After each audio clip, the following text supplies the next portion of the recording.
All right, I have 6:30, so we will go ahead and get started. I will call the meeting to order with a roll call, please. Beth Bailey? Here. Marge Jorgensen? Here. Jack Crow? Here. Mary Kuntz? Here. Lisa Panther? Here. Jack Ruby? Here. Gary Spielman? Here. Joanne Fedgeski? Here. All right, please join me in the Pledge of Allegiance. I pledge allegiance to the flag of the United States of America and to the republic for which it stands, one nation, under God, indivisible, with liberty and justice for all.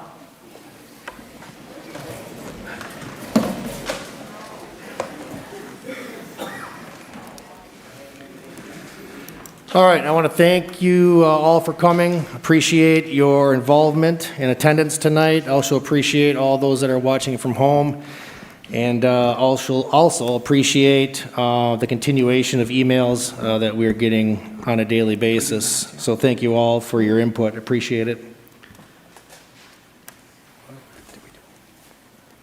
No, we did not.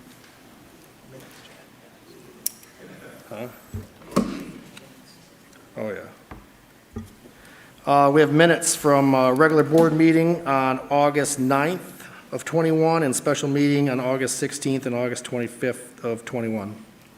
I move for approval of the August 9th regular meeting and the special meetings of August 16th and August 25th. Second. All right, we have a motion and a second to approve the regular meeting on August 9th, special meeting on August 16th and August 25th. All in favor? Aye. Aye. All those not, same sign. All right, those are approved. We'll move on to public comment. We have a multitude of people signed up for public comment. Just a reminder, please listen carefully as I read this. In recognition of the privacy rights of individuals and employees of the district, the Board of Education prohibits any public comment on individual employees or constituents of the district on matters in which the employee or constituent may be identified or inferred from the comments. The Board of Education will generally not discuss or take action on non-agenda items brought up in the public meeting. You all have probably seen other school board meetings throughout the state of Wisconsin and the nation. Our hope tonight is that we can be cordial and respectful and give you an opportunity to obviously to provide feedback and comments for us. With that being said, board values public feedback and opinion. We believe in encouraging diversity of opinions. When shared in a respectful and civil manner, the board will continue to practice and encourage civil discourse during this meeting and all meetings. Reminders, again, please direct all comments to the board and not to staff and their participants. And please direct staff statements to myself or the board in general and not direct statements to individual board members. Again, my hope is that we can maintain civility. If not, there is the possibility that there may be interruption, warning, or termination of a participant statement. If all else fails, a possibility of called into recess or adjournment early. So we hope that does not happen. With that, John, can I entertain a motion? In order to allow appropriate time for public comment, I move we adjust allowable time accordingly, allowing a maximum of 3 minutes per registered participant. All right, we have a motion and a second to adjust the time limit for public comment, adjusting it longer to allow a maximum of 3 minutes per registered participant. All in favor? Aye. All those not, same sign. All right, we will move into public comment. Mary, you will give me a timer?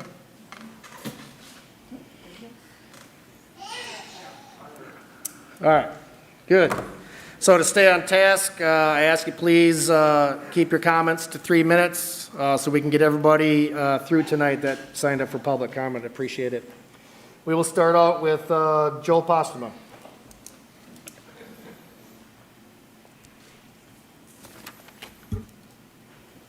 Hello, everyone. I'm sure you all know that my son was discriminated by the school district on September 1st and September 2nd. He came to school. He cannot wear a mask. I've explained that to many people, many times. He cannot wear a mask because of the issues he had last year. If you look at the track record, I pulled him out last year of school because of those issues, and he learned virtual all year last year because of that.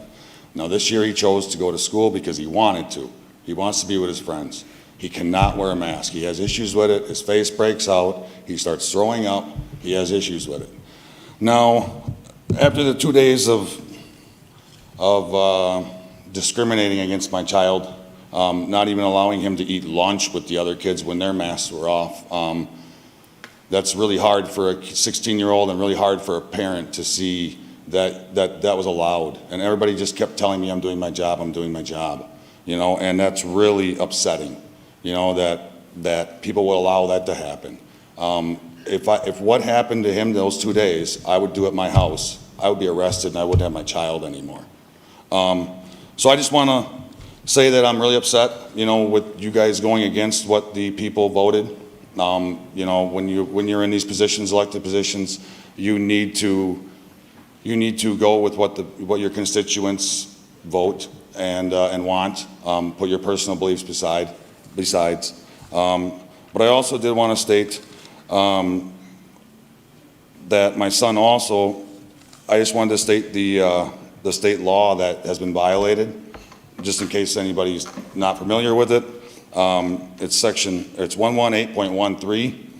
No person may be denied admission to any public school or denied participation in, be denied the benefits of, or be discriminated against in any curricular, extracurricular, pupil services, recreational, or other program or activity because of the sex, race, religion, natural origin, ancestry, creed, pregnancy, marital or parental status, sexual orientation, or physical, mental, emotional, which my son falls under because he cannot wear the mask, or learning disability. So I just wanted to let you guys know that, and let you guys, if you aren't familiar with it, if things don't change, I'm gonna have to look at moving forward with things. I'm hoping that by coming here tonight, that you guys will uphold the law. So thank you very much for your time. Thank you very much for your comments. I appreciate it.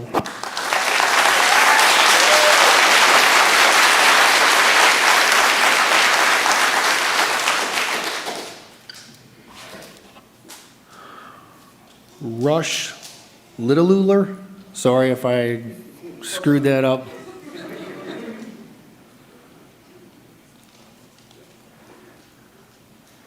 Did I get it close at least? I mean, it's been butchered worse, so, There. you know, LaHillier is the easy way to say it. So I'm Rush LaHillier. These are my boys, Price LaHillier and Holland LaHillier. Both were denied their in-person education because of our stance on the mask mandate. My oldest brought in papers showing that the mandate is unconstitutional, and he took a respectful stance when he politely refused to wear a mask. He was then put in a separate room where he was told he couldn't use his phone and was locked in the room every time the faculty member left, in addition to not being told what is going on and getting attitude from the aforementioned faculty member. And he was not the only child to be mistreated at the high school. So this first part is directed towards the board members that voted for the mask mandate and tried to take away our choice in the matter. First off, I want to say thank you. Thank you for giving me this opportunity to teach my boys one of the most valuable life lessons, that it's okay to be the minority and take a stand against oppression and tyranny, and that being a leader isn't easy but necessary. My oldest, Price, who has been in Excel classes since he was in first grade, who is one of the most respectful kids I know, who is a lover, not a fighter, and a young man that wanted to go back to school, in-person schooling so bad, showed me that he has enough resolve and strength to take a respectful stand when it is necessary. He has more integrity than some of you, more than you can comprehend. I've since pulled him out of the district and won't be part of this hypocritical one-sided political circus. So I didn't try to come here and convince you to change your mind or to list the Wisconsin statutes that you're breaking, or to prove that this is unconstitutional in many ways and that you're breaking the law, or to show you multiple studies from world-renowned doctors that have proven that masks are not only ineffective against viruses, but actually are damaging the immune system and put people at high risk for multiple types of lung infections, which hospitals are experiencing high volumes since school started, by the way. Thank yourself for that one. Or to show you the numbers that prove that children are more likely to die from the flu than they are from COVID. Or to explain to you that children carry the flu home also, which also kill elderly and immune deficient alike. or to show you the multiple studies that prove masking children can have multiple negative effects that impact the child's ability to learn, function, socialize, sleep, and can cause learning disabilities and mental health issues. I'm not here to prove to you any of that, because that's your job to know these things. You're supposed to do the research, you're supposed to represent the people, and you have failed to do so miserably. You have to live with yourself and know that the majority of this town is against your decision and will be gunning for your seat. You knew the majority of this town was for choice, but you apparently didn't care. And I have to ask, if there are kiddos that are immune deficient, or if there's someone at home with extreme obesity, or if they're elderly at high risk at home, don't you think, with logical perspective, please, that maybe those are the ones that should stay home and do virtual classes and let the mass majority go to school and breathe fresh air and not trap their own internal viruses that our immune system is trying to expel, trapped into a bacteria-packed mask? Quick analogy. There's a person who has crashed multiple times and is an extremely high-risk driver that has a very high chance of killing themselves if they get behind the wheel. Do you make everyone else drive bumper cars that go 15 miles an hour and negatively impacts the majority in multiple ways so that one person can drive? Or do we just say, hey, maybe that person shouldn't drive in the first place? And to the members who voted for choice, thank you. Thank you. You have the respect of this town. We know who you are. Whether you want to wear a mask or mask your children, that's your choice. And I don't care if that's what you do. This is America. This is America, and you have represented it well by voting to give us choice and not strong-arming us like the others. Thank you from all of us.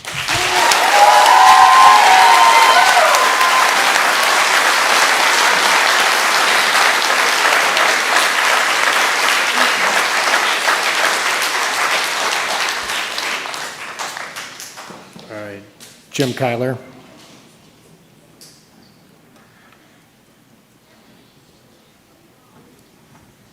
I won't need 3 minutes.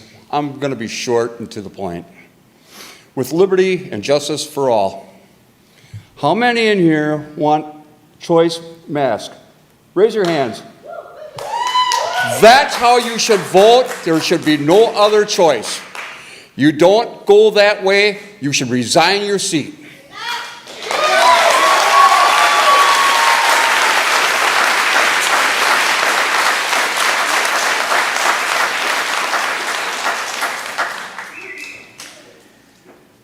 All right, Dan Kuntz.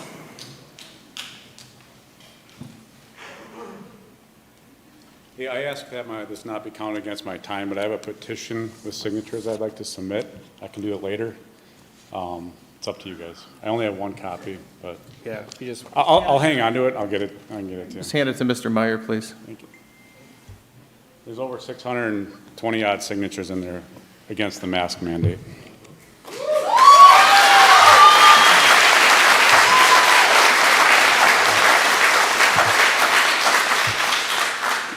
I'm going to go a little bit over here, so bear with me. According to the Beaver Dam School District's policies, the philosophy of the Beaver Dam School Board is to act as a truly representative body for the citizens in all matters related to programs and operations. Simply put, each of you on the board are representative of the electors, and your policies should reflect the will of the people. There are no exceptions built into this policy or this philosophy. I understand arguments on both sides of the issue. I understand that some people feel safe wearing a mask. I also understand that it's human nature for parents to want autonomy over their children's bodies. I appreciate the board's desire to want to do what's best for the kids, but this is an attempt by this board to make yourselves feel noble. There could be no other explanation, as you have made this mandate without any scientific evidence that masks work, at least none that are on public record in this board. You have heard from doctors who provided you with an opinion and nothing more. An opinion is not a fact. I can find doctors to provide you with opinions that masks are useless and even harmful. Here's an actual fact. According to a recent study at the University of Waterloo in Canada, they published their findings of a study that showed the efficacy of various types of masks in the classroom setting. The study showed marginal benefits when gaiters, cloth, and medical masks that you guys are wearing were used compared to no masks at all. Gaiters and cloth masks make up a huge majority of what our kids and employees and board members are wearing. The use of N95 masks show considerable efficacy. However, the use of N95 masks, according to OSHA, requires a doctor's authorization. They also require professional fitting and testing. We don't do that. My point, the masks that the kids are wearing don't do much of anything. You don't need to be a doctor to do research or offer a valid opinion, you guys. With those thoughts in mind, don't you think it's a fair statement that the board better be sure that something works before they mandate it? Think about that question. Do you think it's okay to force something on a child that you do not know for certainty works? What evidence do you have to show that the mask mandates in schools are effective in reducing COVID rates? Have you done research? This is doubtful, as there are way too many variables in order to make this determination, such as school district size, case reporting, etc. There's very little reliable information. You don't get to usurp parental choice because you think something might help. Look at the vaccines, for example. With growing evidence that their ineffectiveness, just as there is a lack of evidence of mass effectiveness, can we trust that this board will not mandate vaccines in the future for our children? Our argument here isn't just about masks. It is about what's next. Now, I know I'm running low on time, so I'm going to skip ahead here. I'm sorry. Okay, I'm going to read it all.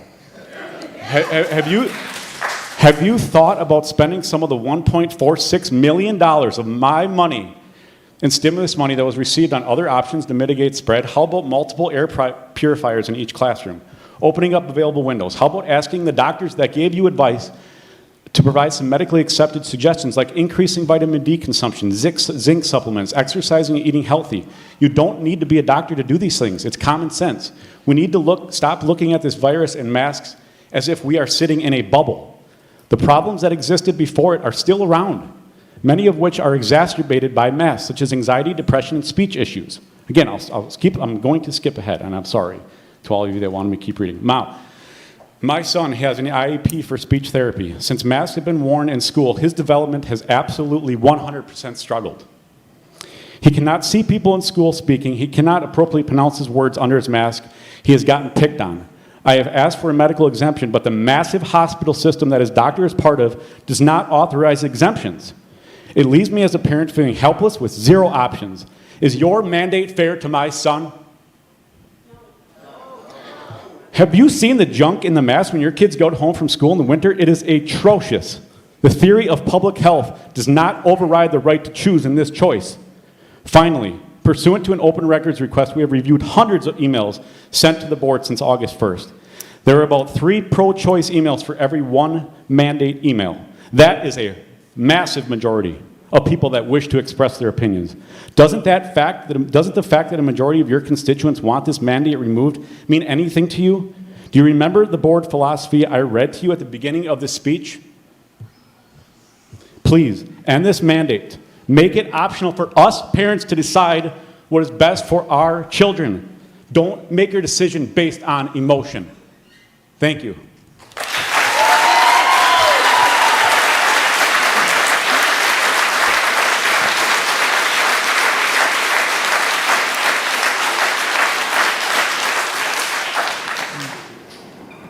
Jamie Mertz.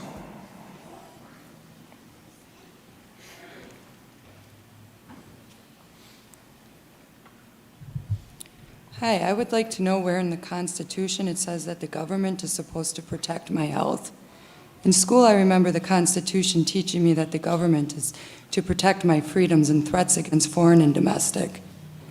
30 years ago, my history teacher said these words to me: "Learn your history or history repeats itself," which I fully didn't understand what they meant until 9/11, when the attack on the Twin Towers, which is equivalent to the attack on Pearl Harbor, which is on American soil.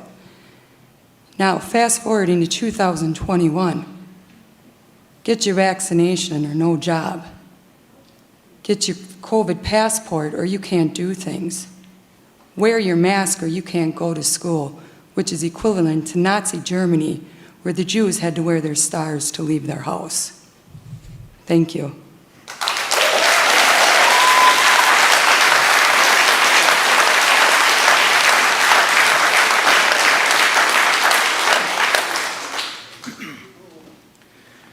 Amber Ortiz.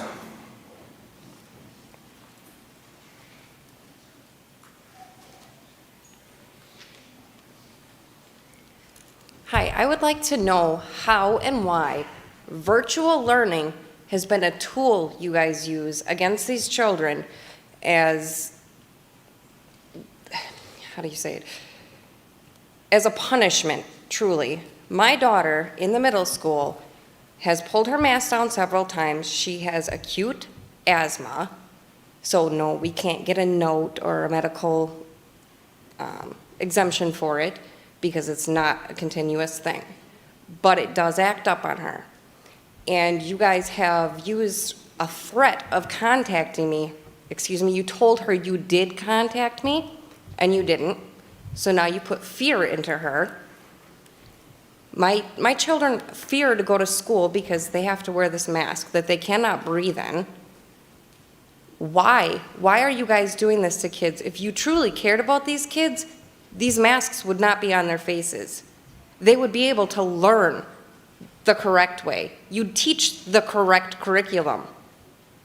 Stop the mandate. Let the parents choose. Let the children choose for themselves.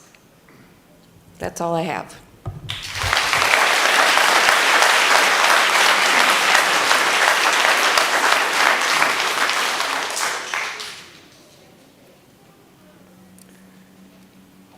Jessica Hine.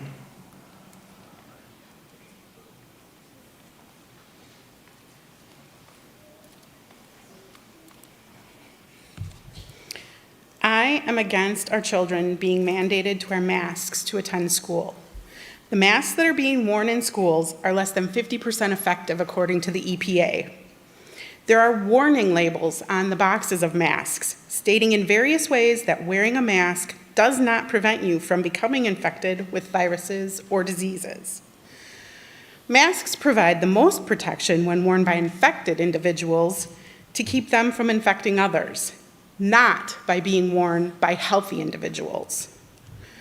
Masks are also considered medical devices, and the district has not provided informed consent. It is just being mandated. How far is the board going to take medical overreach into our schools? It is a decision we as parents should be making as to whether or not our child needs to wear a mask. Has the board taken into account if the child is already fully vaccinated, or if the child has already had and recovered from COVID-19 and has natural antibodies? A look at local data shows all of the cases reported in Dodge County for persons under 20 years of age, there have been no deaths. What is the board trying to prevent by forcing our children to wear masks? If the mask mandate continues, what else do we parents have to be concerned about being mandated next? Where does this stop? When is this going to end?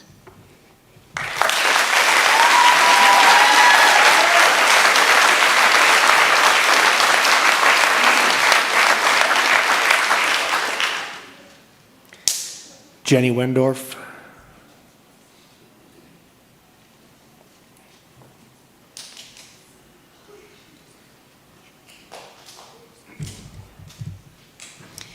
Thank you for allowing me to speak. I'm here on behalf of Choice for Masking Our Children. I want to preface with saying I understand that there are people who have been affected by COVID, and what I'm sharing today is to no way imply that I am not sensitive to those. With that said, this virus is not going away. Therefore, we need to come together, have conversation, and consider all points. A mask is a medical device, and although masking is an option for some, it may not be an option for all, as there are risks associated with masking. I'd like to share some risk information from some sources. I can provide those, but it's a medical journal and the NIH. N95 are not fully rated to protect against virus. Surgical/cloth masks will not provide protection against C19 or other virus or contaminants. They are not approved for this. In fact, the conclusion of the study shows, and I quote, moisture retention, reuse of cloth masks, and poor filtration may increase the risk of infection, end quote. Long-term health effects when depriving oxygen for long periods of time reduces immune function, allows cancer to grow and thrive, increases CO2. Using surgical masks as a form of PPE may lead to adverse health effects. Mask and oral health are another risk factor. Mask mouth patients are suffering from tooth decay and gum disease. Other risks associated with wearing masks, especially in our young children, it inhibits their learning and communication and language. Some may struggle with hearing and rely on those facial cues.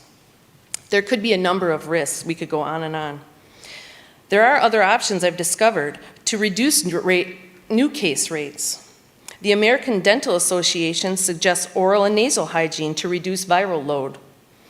Using diluted hydrogen peroxide or even the gold Listerine to swish and spit is effective to reduce infection and disease. Parents also have choices about supplements and healthy lifestyles for their children. Air quality is a topic the board could discuss. How to improve the air quality in the school buildings. That is an area that would be most beneficial and safe for all. In conclusion, there is a lot of emotion on both sides of this discussion. Fear does not override free will. Masks are not without risk, and if they work, those who choose would be protected. Where there is risk, there must be choice. There is a lot of information on ways to make our children safe, and I strongly suggest reconsidering your decision to mandate our children to wear masks. I saw a quote I'd like to end with. Fear does not stop death, it stops life. And worrying doesn't take away tomorrow's trouble, it takes away today's peace. My hope is that we can come to a peaceful solution to our current times. Thank you.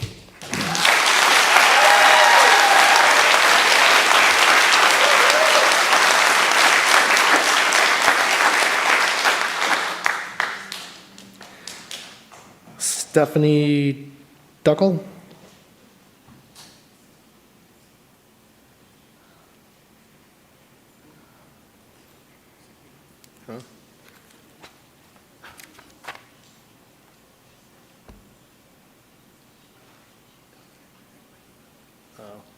Stephanie Duckett? No comment? Sean Bradley? I'm not going to spend as much time as I originally was going to because some of the people have already said the things that I said. I'm going to go to a couple of my key points. One, the masks are unreasonable and ineffective. They harm kids' learning abilities while doing no favors for their health in return. All mask mandates seem to do is make some public health officials and school officials feel important and give some parents perhaps a false sense of safety. I'm going to do a quote here in a second here. Follow your own advice in the recent inclement weather notice. Begin quote. First and foremost, you make the call. You are always the best judge of your own situation and what is best for your children. End quote.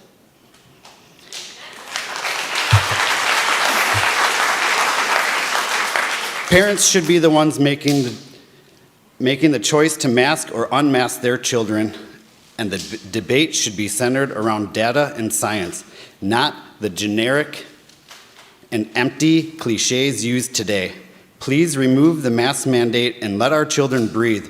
Allow them to see the facial expressions, like mine, of our staff and peers, which is such an important part of mental and health, and prevent them from any more respiratory problems as other people were talking about. I am thankful that our community has other opportunities for education with the sounding board that has common sense and allows parents to make decisions on the safety of their children. That's all I have. Thank you.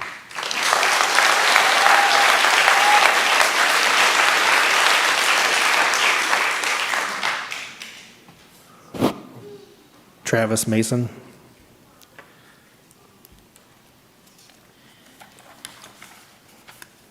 Good evening. I'll keep this short and sweet as well, as a lot of the people previous to me have touched on some of the points, the key points that I would like to make, but let's just put out one really simple thing, one simple number right now. 99.9% chance of survival for children. 99.9% chance of survival. That means that my kid has a better chance of getting hit by a car on the way here than catching COVID and dying. And furthermore, for the elderly. 95% chance of survival. Does not sound very scary to me if you start looking at other statistics of other things that are dangerous in this world. That's all I have to say. Thank you.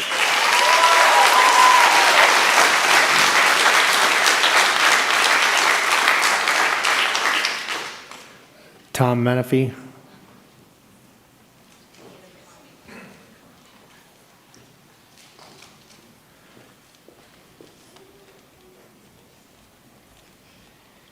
Thank you for giving me this time to speak.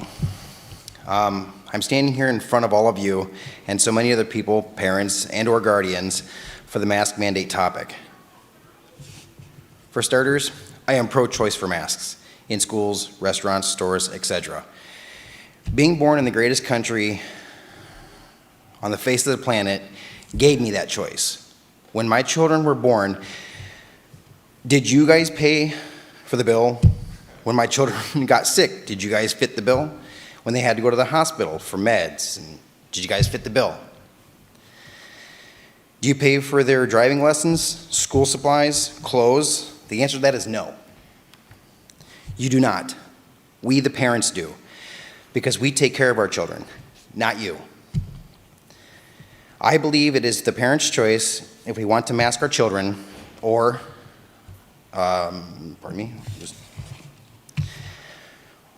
or if old enough, it's their choice. That is what we teach our children, is to make a choice for the best outcome for themselves. If you are afraid, teachers and other students or other parents, I say, put a mask on. That is your freedom. That is your choice. But do not force your choice upon anyone else, our children or anybody in the community.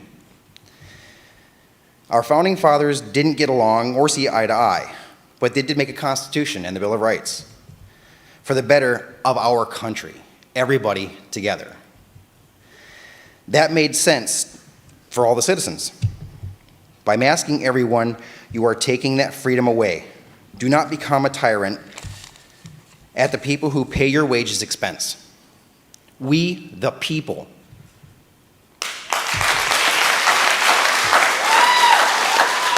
We pay you, and we aren't saying no masks. All we are saying is to give us a choice, to give our children a choice.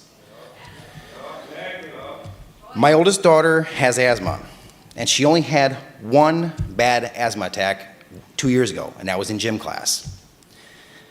Since the mandate, she has had three bad asthma attacks. I lay that on you. You guys had your chance. So did the mandate, but that mandate is over. You all sit up there like you guys have a right to be in them seats. It's not a right, it's a privilege that we gave to you.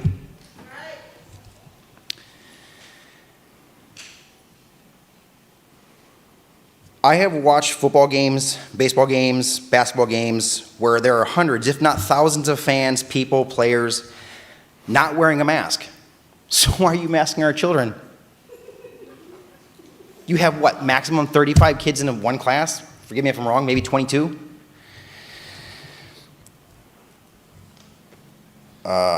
So why are you masking our children? This mask mandate is heading down a very dark path for our children, and you are teaching our children to follow. I am trying to teach my children to lead. I cannot possibly do that with you instilling fear in their heads. Like you're gonna call me, lock them in a room. You guys are going about that all wrong. I will continue to raise my children to be leaders, stand up for the little people. That is what the military taught me. So again, I say vote for the right for the parents and students to choose.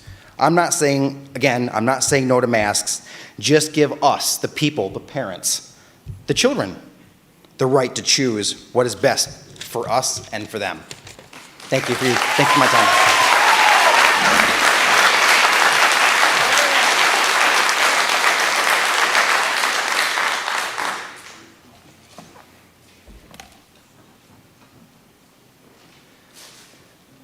Steve Rachewski.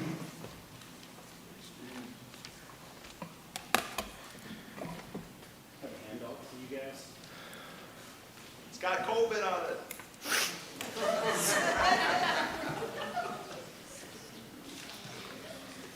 The handout is the same as the board here.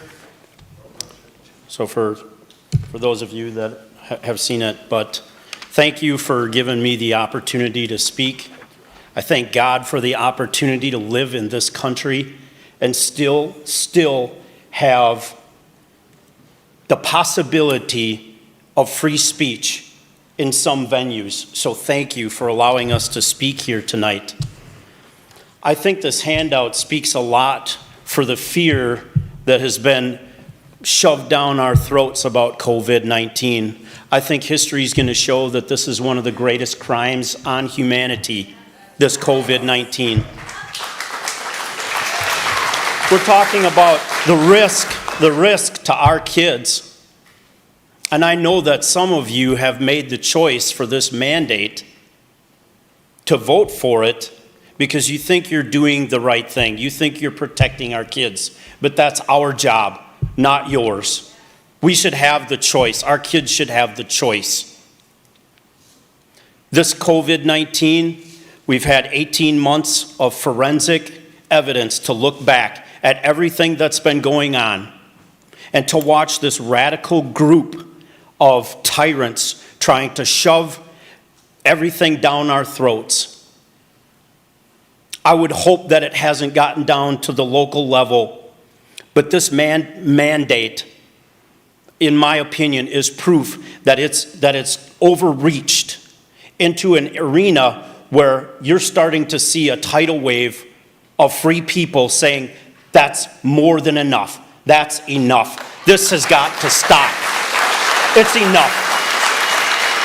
If you want to wear a mask, great. Now, I voted to put some of you up there. I've emailed all of you asking for where you stand on this, and I haven't gotten any responses. And I really don't appreciate not being represented, not being communicated with. I don't understand, okay? I know it's tough for you to sit up there and to have to decide which way to go.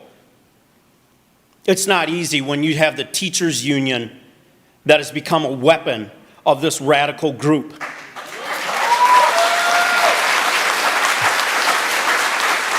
When you can't even talk about natural immunity without being censored. You can't talk about the treatments that are out there. You can't share information without being censored. There's a dad meter that's going off in my brain. We try to raise our kids to be respectful, to be God-fearing young people, and there is a group of tyrants in this country that are taking advantage of that and trying to force us to comply with these measures. And it's not about the health of our kids. It's just not. There's enough evidence to show that these masks are detrimental to the emotions of kids, that the suicide rates are up, that their education isn't the same because they can't see what the teacher is saying, they can't hear what she's saying or he's saying. Learning a foreign language, you can't even read the teacher's lips to learn how to pronounce some of these words. It's terrible in its effect. I would like this board to consider repealing this mask mandate. Please. You have heard the people speak. You heard the other side before you voted on this mask mandate. Now you're hearing the rest of us after it was forced on us. So please, put this back to a vote and give us the choice. Thank you.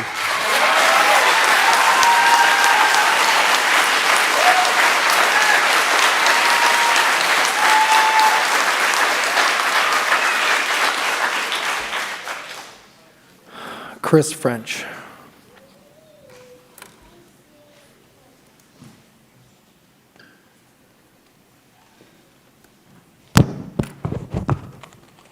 So you heard a lot of good stuff from the people, and just kind of want to do carrot and stick here. You know, we've heard a lot of people trying to persuade you nicely, and I mean, you heard what happened to Tony Klatt. He resigned because people were talking about protesting outside of his house, and apparently, allegedly, there was like a spooky car outside of his house. We don't know if that's true or not, but like, if you guys don't reverse this, people are going to keep getting madder. So, I mean, these protests, they got called off, but they might happen. So I'm just giving you guys the heads up. So we got Bev B. Locke at 129 Dana Drive. We got Mary Kunst at Let's not, sorry, hey, gentlemen, gentlemen, gentlemen, gentlemen, and we got Tony Klatt is gone. no, this is not appropriate. This is not appropriate.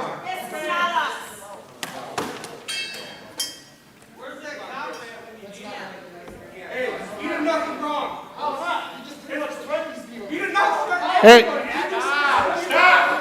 If everybody could please be quiet for a moment. we need, hey, if we are going to get through the other people that want to speak tonight, we need to keep it quiet. Please. You had your opportunity to talk, and we listened. Can we now move on? Yes. Sam Hyde.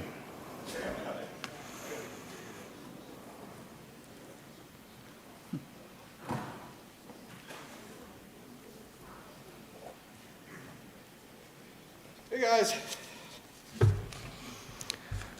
So I just wanted to share an article with you because when I tell people like, hey, the masks don't work, that's not the science, sometimes I think they don't believe me. Now, I'm not necessarily an expert in this, but I want you guys to hear this because I'd really like you to consider whether or not the premise for these mask mandates actually makes sense. So please bear with me while I read through this. This is titled, "Over 50 scientific studies conclude masks do nothing to prevent the spread of illness, so why do people keep claiming they work?" Now you can find this by the Daily Veracity. It was published July 26, 2021. "The science of mask efficacy is settled and has been for a very long time. The vast majority of decades of the scientific research regarding the efficacy of masks show that they do not prevent the spread of any respiratory illness. So why do people keep claiming they do? A fairly recent study from Denmark involving a sample size of 6,000 participants found that there was no statistically significant difference between those who wore masks and those who did not when it came to being infected with COVID-19. Another ecological study of state mask mandates and their use, which included data from the winter case spike, has found that widespread mask wearing didn't slow the spread of COVID-19. The study conducted in the University of Louisville using data from the Center of Disease Control and Prevention found that in 80% of US states mandated masks during COVID-19 pandemic, but while mandates included greater mask compliance, they did not predict lower growth rates when community spread was low or high. The study also found that mask mandates and use are not associated with lower SARS-CoV-2 spread among US states. Additionally, a vast majority of gold standard scientific research compiled over multiple decades conclude masks are completely ineffective at preventing the spread of respiratory illnesses. The randomized clinical trial is recognized as the most credible research design for clinical investigation.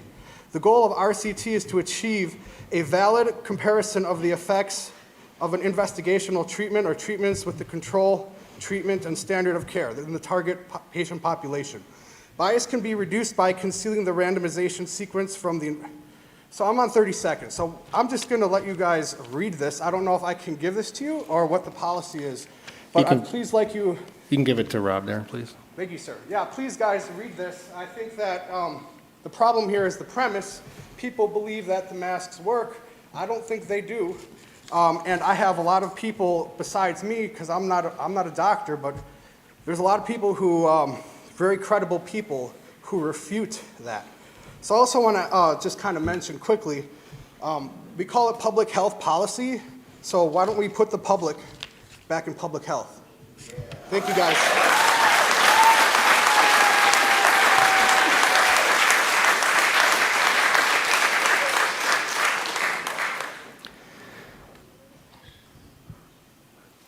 Nikki Garcia Henke.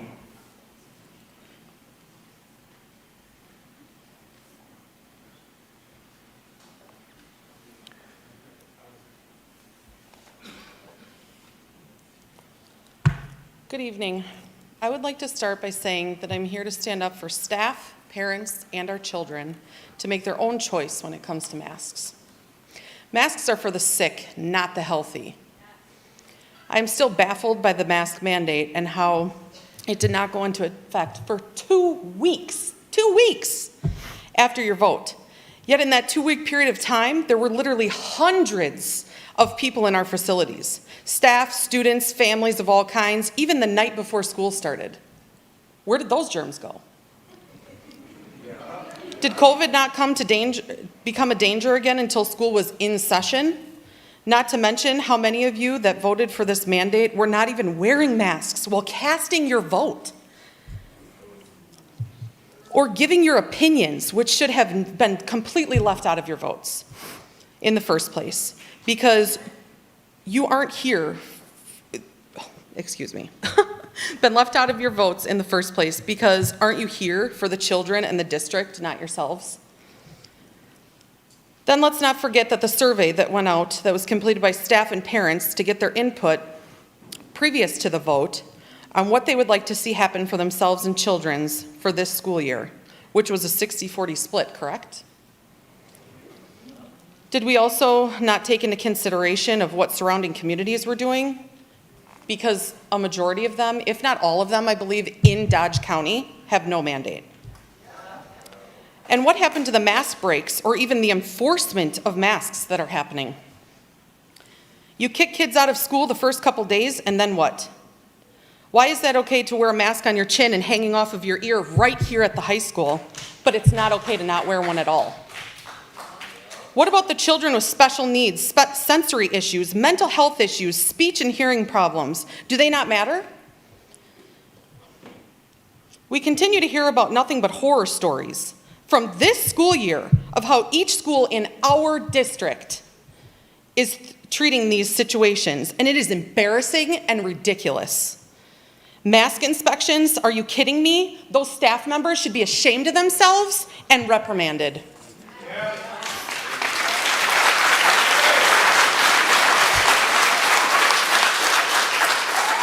It was brought up the night of the vote that there was fear that kids that chose to wear masks would be bullied. What about the kids that choose not to wear them or can't? Do they not matter? What about the Beaver Dam student that took his life last year?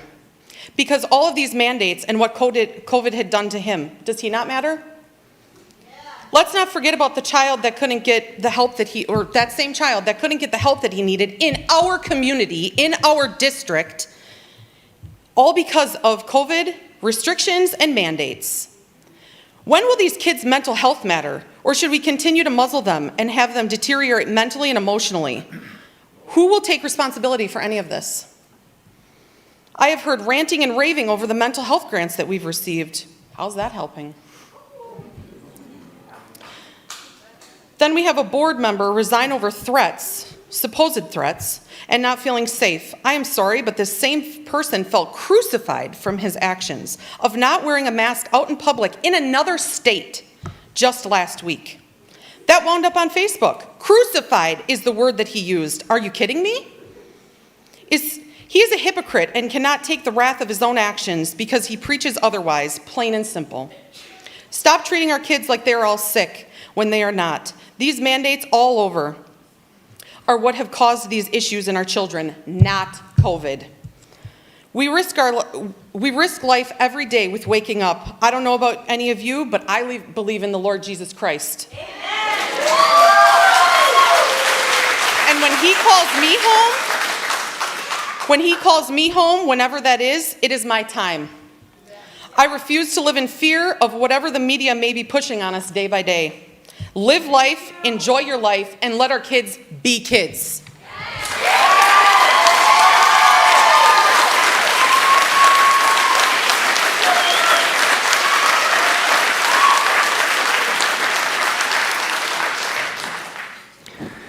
Matt Bublitz. Okay, comment on that. He's requested that I read something for him since he physically cannot be here. Is that allowed? Go ahead.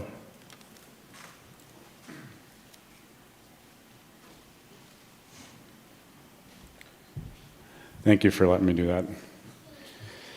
I'll read his statement on his behalf. His name is Matt Bublitz. He writes, unfortunately, I am unable to make it to the meeting tonight. However, I felt it was important that my voice be heard. I'm opposed to any type of mandatory mask mandate within the Unified School District. The original back-to-school plan included an optional wear policy that allowed parents, students, and doctors the ability to make the decision to wear or not wear a mask based on the child's personal medical conditions, factors within their home, and their personal beliefs. This was the right course of action. For some reason, this board decided to change course and issue a one-size-fits-all mask policy with no regard to any mental or physical factors that makes masking students detrimental to not only their health but their education. Both of my daughters attend Beaver Dam Unified School District. One is in 5th grade in Washington Elementary School. The other attends 4K in the YMCA. She also attends the Y for full-day daycare. The majority of the children in her daycare room also attend 4K in the Y. The YMCA has had an optional masking policy since summer and has had zero cases of COVID-19 in any of their daycare rooms since the end of this last school year. So she attends a 4-year-old daycare without wearing a mask, but yet is required to wear one when she's with the same kids in the school district. Only to go back to her daycare room afterwards and not be required to wear a mask. So much of a young child's daily interactions and social growth are based on facial expressions and interacting with others. By wearing masks on children her age, it is having a negative effect on her ability to grow and learn. In terms of my 5th grader, she advised me that they are not given mask breaks and they are only able to take them off during snack time, lunch, and outdoor recess. She says there are no other times that she is allowed to take her mask off. She says that gym class is a challenge and gets overly hot and sometimes hard to breathe due to wearing a mask and fully participating in gym class. On top of this, students that are participating in band are required to wear a ridiculous mask that have 2 holes cut on the side of them so she can play her flute. What purpose does that serve? And I agree with that. Mandatory masking is just a feel-good policy and is a hindrance in our children's ability to learn, socialize, and grow. I ask that during discussion on the back-to-school plan, this board reconsider the decision made on mandatory masking and leave the decision to the parents, students, and their doctors where it rightfully belongs. That's the end of his statement. I want to make one comment. The issue of only having 8 members up here and not 9, you heard the organic reaction when it came to the disclosure of people's personal privacy. We all stand behind people's rights to be safe. Nobody supports...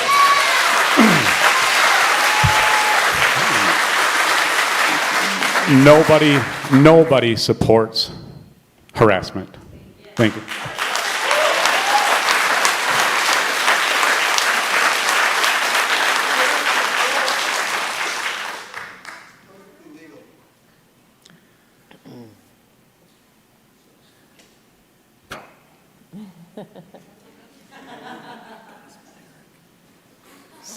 Brittany Gospoderic.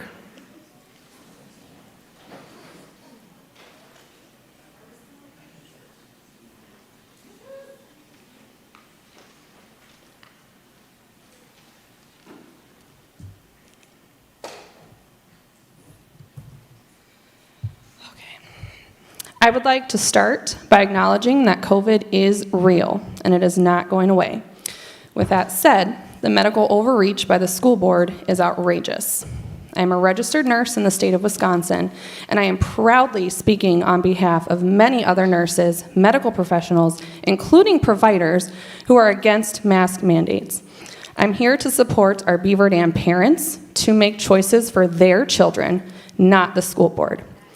My grandfather's father, brother, and friends did not fight for our freedoms to be ignored.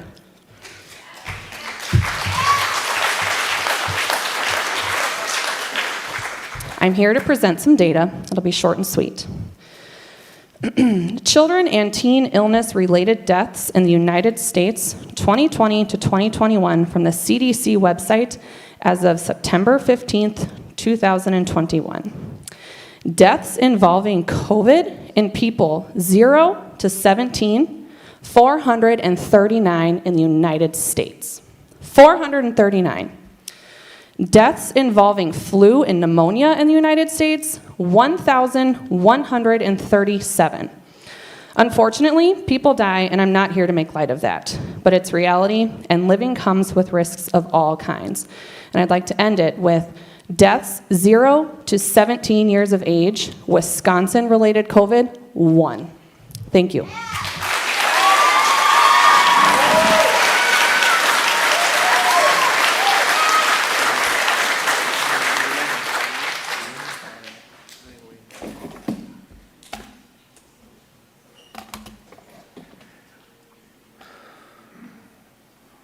Dawn Lean.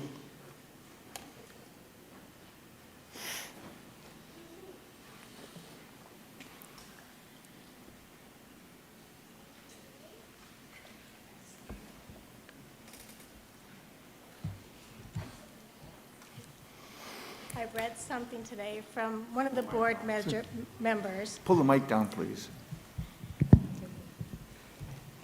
I read something today from one of the board members that the decision made by the school board was not political. I'm sure it's tough making these decisions, truly thinking what is best for all. I do understand that must be hard. I do not, however, believe this is not a political decision. Please show me your science. COVID is not hitting the age group of our children. If you are truly concerned for our children and not politics, you'd be focusing more on what does affect our children. Accidents, cancer, and suicide, in that order, kills our children. Since it's not political, what are you doing about that? Anything? Masks should be optional. I want to know, to that person that wrote what I read, how do you think optional masks cause bullying? Kids don't think like that. Only you do. Mandates hinder social, emotional, and academical well-being of students. Mandates require our teachers to become mask police. And quite honestly, my child at least was failed last year. He has autism and he needed to be in school. This year we need our teachers to teach. It is my job to do the best I can for my child without causing harm to him. I'm uncomfortable with your mandate. I feel it's 100% child abuse.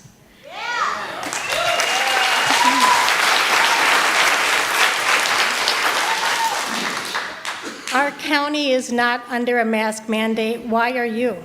Our football game last Friday night was 90% maskless, but when our children enter the classroom, suddenly they are at risk. I'm sure you know the numbers. Our kids are more likely to get the flu than COVID. Are you wanting to keep them masked forever? That's all. Thank you.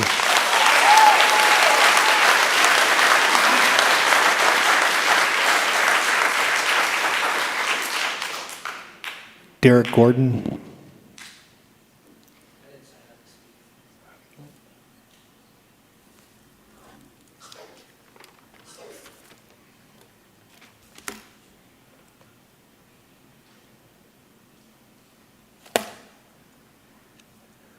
Brittany Sevilla. I didn't sign up to speak, but I mean, I just have a question. Why aren't you guys allowing religious exemptions? Is that all you want to comment? Yeah, but I would like an answer though. Just a comment.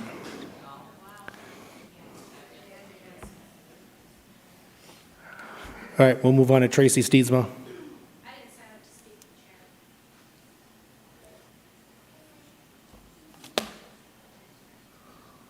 Melissa Tajoba.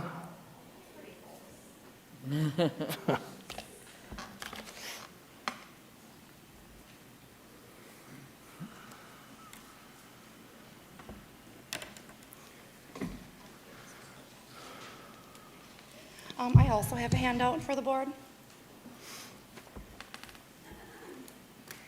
Thank you. You can run that clock, but I'm not stopping when my time reaches 0. I'm going to start my 3 minutes with some questions. First, I would like to know, why a vote was taken on such a seriously sensitive issue without all 9 board members in attendance. You only had 8. The tie option was through the roof. Should not have happened. Secondly, why was a vote taken without reaching out to the parents first?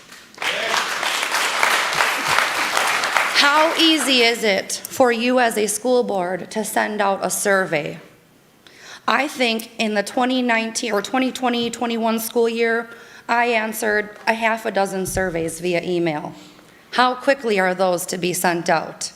How quickly is that information able to be gathered, put in statistics, put into percentages, and laid out before you so you have a clear idea of what the parents want? I am not Democrat, Republican, conservative, or liberal, but I am a little bit of all of those.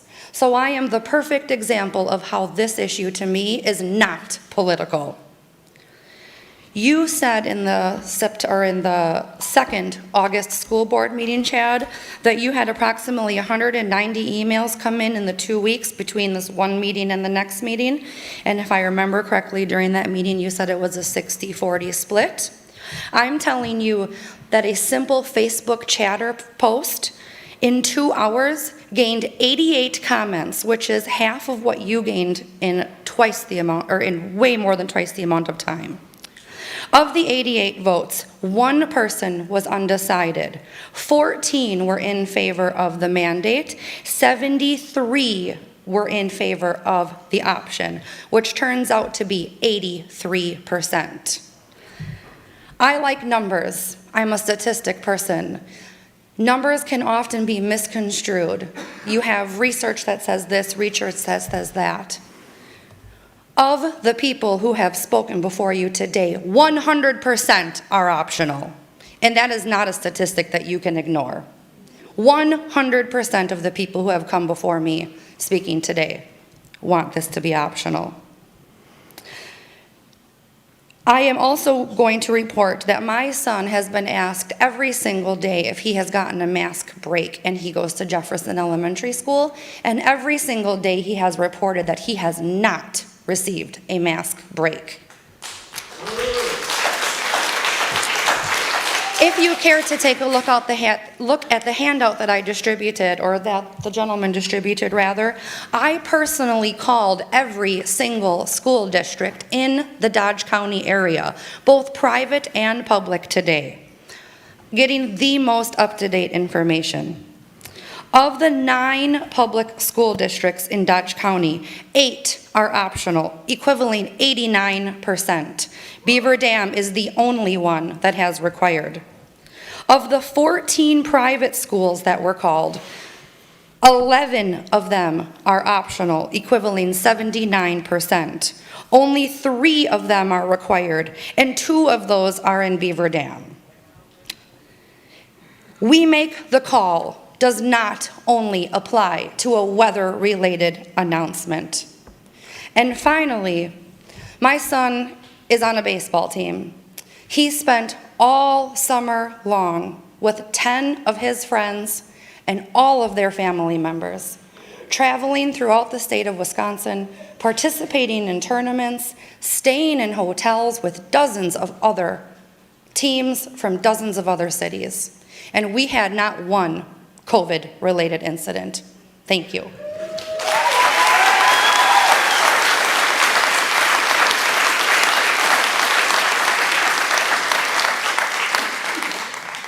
Melissa Fishbach.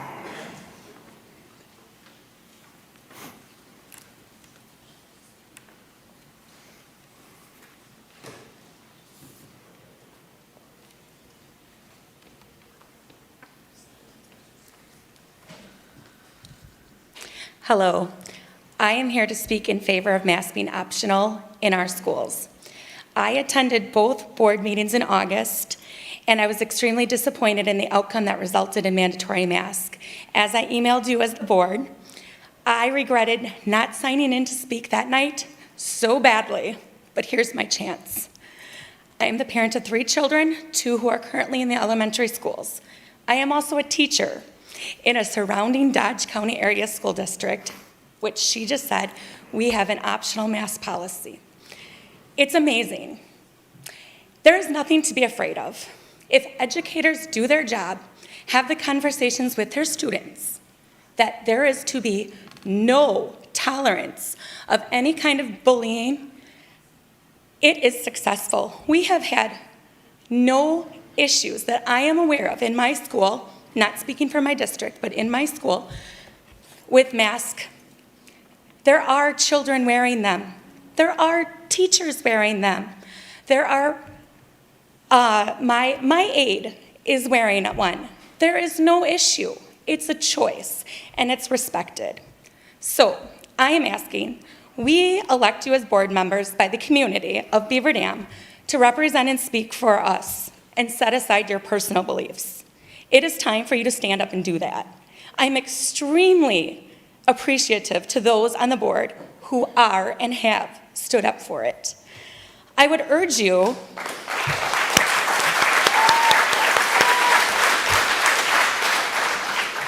we're talking about little numbers here like 60-40 of emails, but I would urge you to survey, it's free, survey the entire school district and see where the people truly stand on this issue. It is controversial, but find out. Yes, in the end, if you choose optional, you will lose a few families to a virtual program, and other districts like mine have too. We were told that by our administrator on the first day of school. However, in the end, you will find that people will respect being provided a choice, okay? This is where people spoke, the constitutional rights of Americans. We the people, we deserve the right to choose what is best for us and our children. Those who believe masks work are free to wear them and protect themselves. It's their right. Others believe that masks do not protect against the minute particles of the virus, and they cause greater harm by wearing them, and we quite frankly do not want our children wearing them. It's their right. I do not like telling my children that they need to comply with this mandate, but we are, because as a teacher, I realize the position that they're put in. They have to figure out how to navigate this touchy subject. It's not easy. My kids this year have had issues. I've already gotten messages. My kids have told me they've been sent to the principal.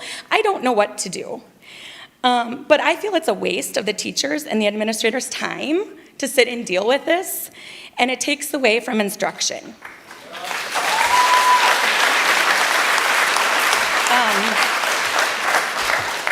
Learning should be our faculty's #1 priority. They shouldn't be mask police.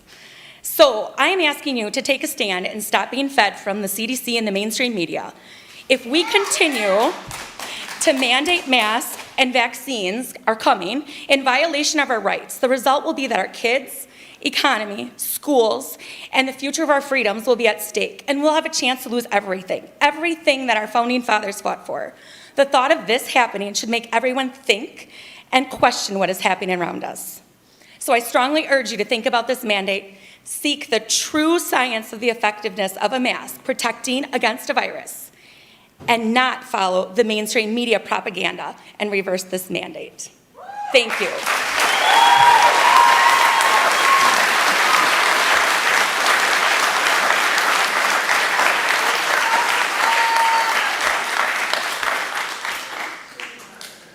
Jennifer Staling.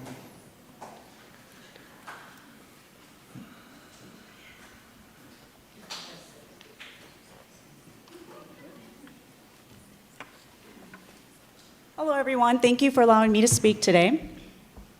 The reason that I chose to speak today is because it's my duty as a parent to speak for those who can't because they are afraid of being fired from their job, own a small business, and are afraid of losing their customers. But more importantly, I'm here to speak for those who are too scared and for our children. The arguments for wearing masks are missing data, science, common sense, and evidence. The following are some facts for those of you who have not done your research. And just so you know, I've been in the clinical research field for 16 years.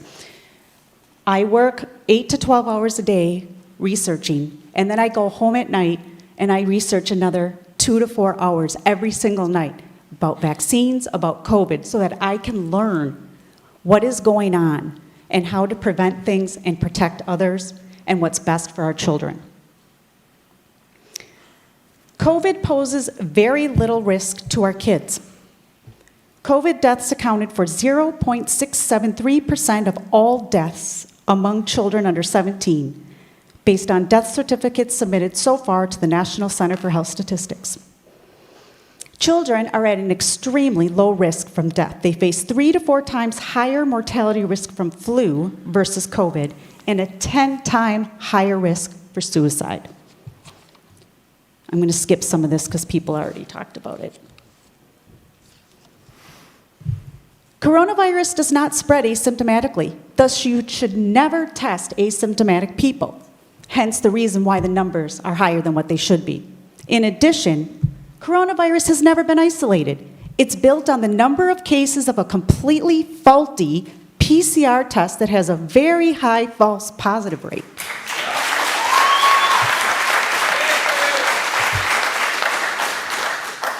I work with virologists every day.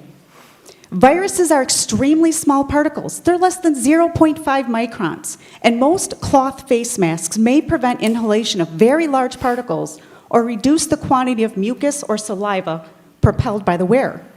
Thus, the virus will escape the large grain fibers in the fabric of the cloth masks that you're wearing. Face masks obscure nonverbal communications and interfere with social learning in children.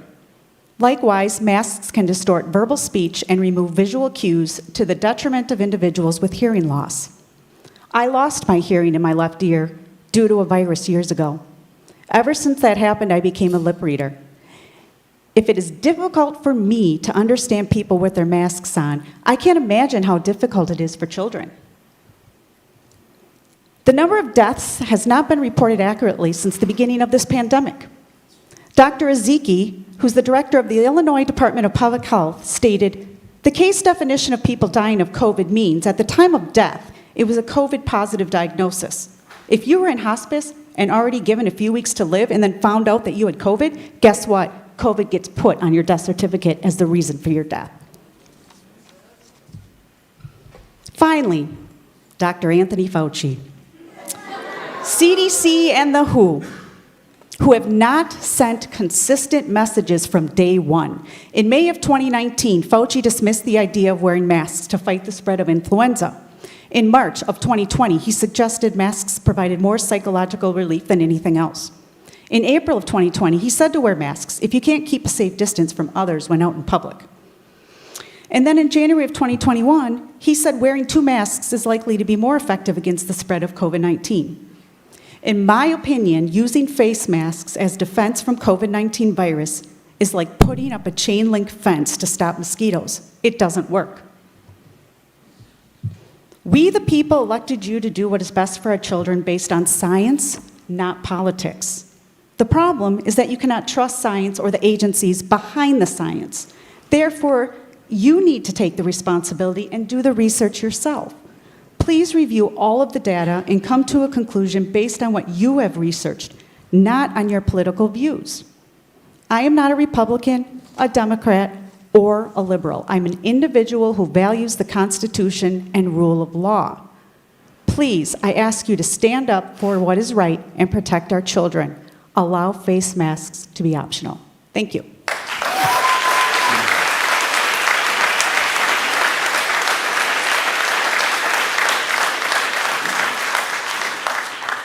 James Johnson. I'm going to speak specifically on the masks that you guys are all wearing right now. The manner in which these masks are handled and stored may actually cause more spread of the viruses than without wearing them. It causes you to constantly adjust the covering and touch your face and mouth area and inhale all of the elements in which are supposed to be exhaled. Very common sense knowledge. Repeatedly taking off and putting on the same mask, touching a mask with unwashed hands, or wearing a used mask increases the likelihood of upper respiratory tract infections. Healthcare workers have reported greater fatigue, headaches, psychological stress from mask wearing. It also interferes with social learning in children. that has been aforementioned. Government and elected officials, including a school board, is to protect people's rights. This is beyond a dress code policy. Medical devices are not in the same category or realm as part of a dress code. Immune-suppressing masks are often worn by criminals trying to hide their identity while perpetuating an offense. They produce subconscious anxiety and fear. Fear and anxiety activate the fight or flight nervous system, which downregulates the immune system, as shown in a study by American Psychological Association. Germophobia. Masks create an irrational fear of germs and a false sense of protection from disease, leading to antisocial or even hostile behavior towards those not wearing a mask. Counterproductive, what you guys are saying. Toxic.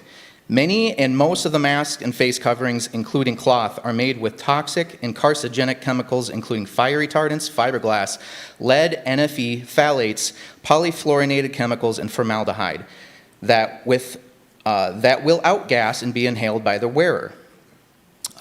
Psychologically harmful. I believe the real threat right now is what we're doing to sabotage the mental, emotional, and physical health of our children, whose development is dependent on social interactions, physical contact, and facial expressions. Between mask wearing and social distancing, I fear the impact on children in particular may be long-term, if not permanent.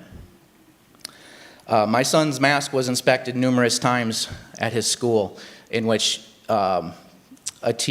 multiple teachers have said to take his mask off so they can inspect it and touch it. That's also counterproductive to your policy. There was also a school board member who mentioned bullying being one of their deciding factors in the mask mandate, meaning the maskless children would bully those wearing masks. I agree with this logic. However, instead of standing up for the rights of the parents to decide what is best for the children's health, you mandated that all wear the masks. This is actually bullying en masse. Those whom voted for a mask mandate, you are the bullies. That is all.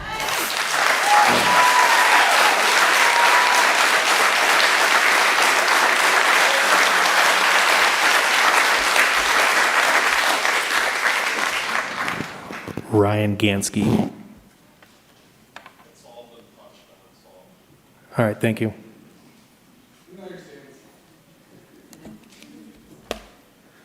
Nick.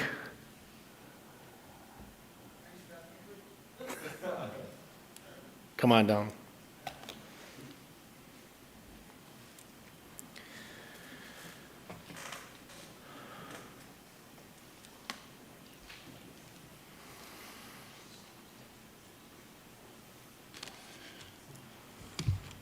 The average size of drywall dust is 3 microns. The average size of COVID-19 particles are 0.3 microns. If a commercial grade mask cannot keep out drywall dust, how are low grade masks preventing something 10 times smaller from getting through to our kids? If you're fully vaccinated, though, the CDC still recommends you consider wearing a mask. There's something called this hygiene hypothesis. The idea that people who are exposed to a variety of microgerms in childhood build better immunity. In fact, there is evidence that young children who have early exposure to different types of microbes are less likely to develop allergies and autoimmune disorders, hay fever, asthma. However, neither bio support supports for the hypothesis of these direct, hold on here. None of this evidence has been for the hypothesis has been directly demonstrated until now. Researchers at Birmingham and Women's Health have conducted a study that provides evidence supporting the hygiene hypothesis, as well as potential mechanisms by which it might occur. The researchers studied that immune systems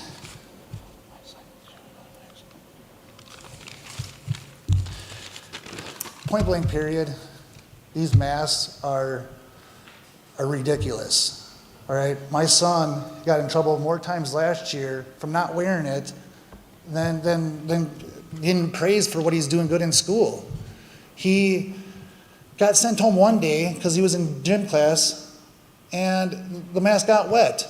He asked for a new mask and he literally got sent home because he refused to wear this wet mask. We have to we have to forget about this whole COVID-19 thing. You know, I mean, we have to, it's drawn everybody apart. You know what I mean? Everybody's, there's a split decision between everybody. Everybody wants masks, nobody wants masks, and it's causing so much chaos. There's protests. Our kids are being affected by this now. You know, I don't know. That's all, though.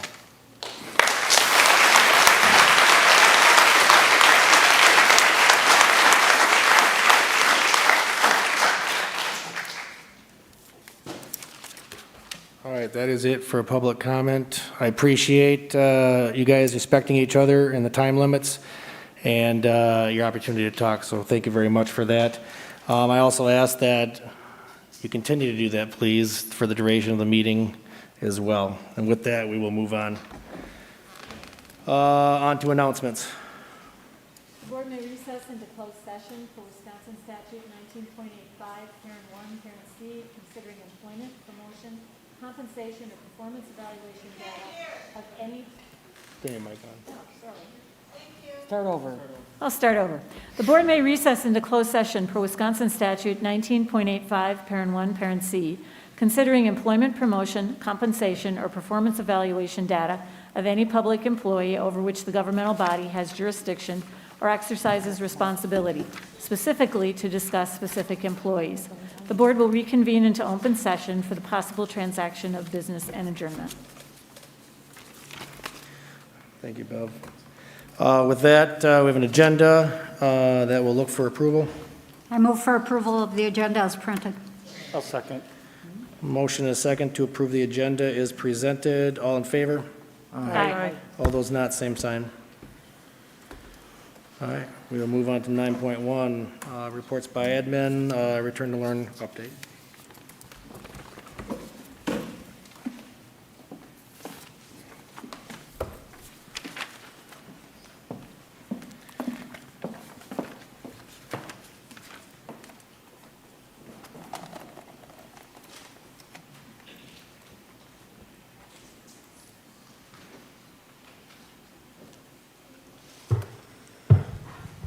Good evening.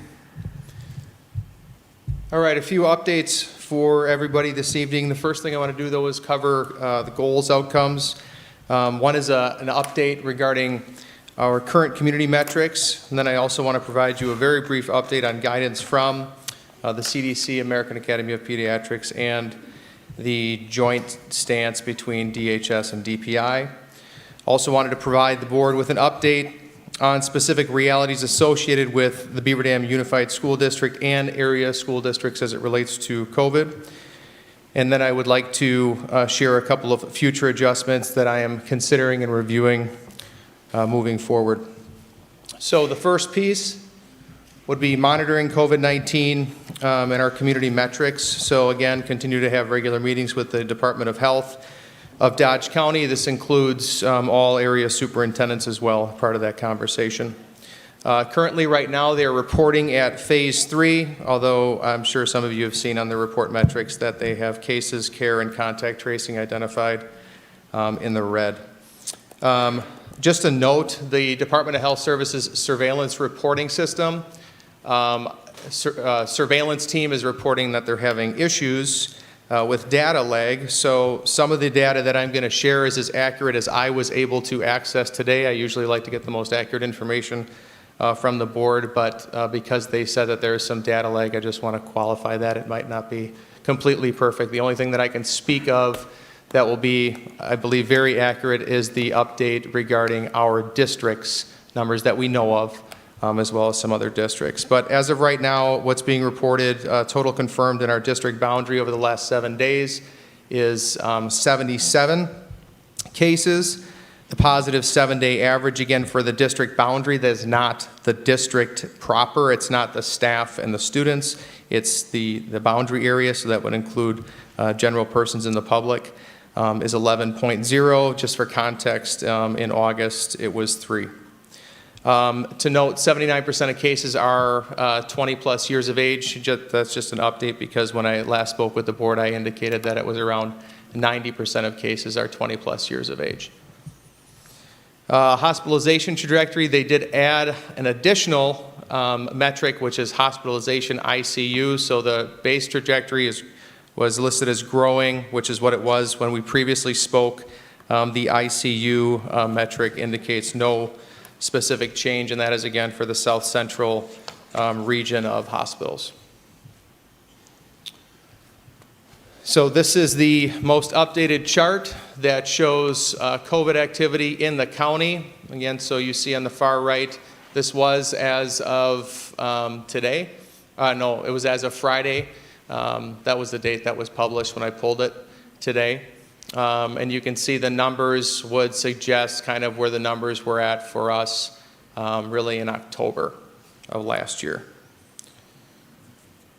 The specific data that the Dodge County Health Department is sharing right now, very similar but specific to the county, again would suggest very similar activity to what we saw last fall. As far as the school guidance updates, maybe this is pretty logical because we're only a few weeks into the school year, but there really are not any significant changes from any of the organizations that have provided guidance to school districts. So the CDC, American Academy of Pediatrics, DHS, and DPI continue with relatively the same guidance. And then what I did is just break out essentially what guidance they all, generally speaking, have in common. So they're all continuing to say vaccination is the way to go. Testing should be, just let me speak please. Testing should be available at schools, a layered approach to protect students and staff.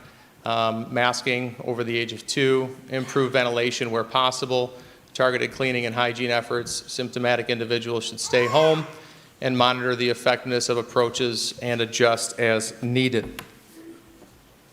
So, specific to the Beaver Dam Unified School District, what I've done is break down COVID activity by staff and students since the 4th. You'll notice that effective on the 13th, so last Monday, we started reporting on Mondays. That's just to make sure that we have the information coming in from the weekend included in that weekly report. So that was an adjustment. We'll continue to report out on those things, on that activity on Mondays moving forward, but we'll call it the week of the 4th.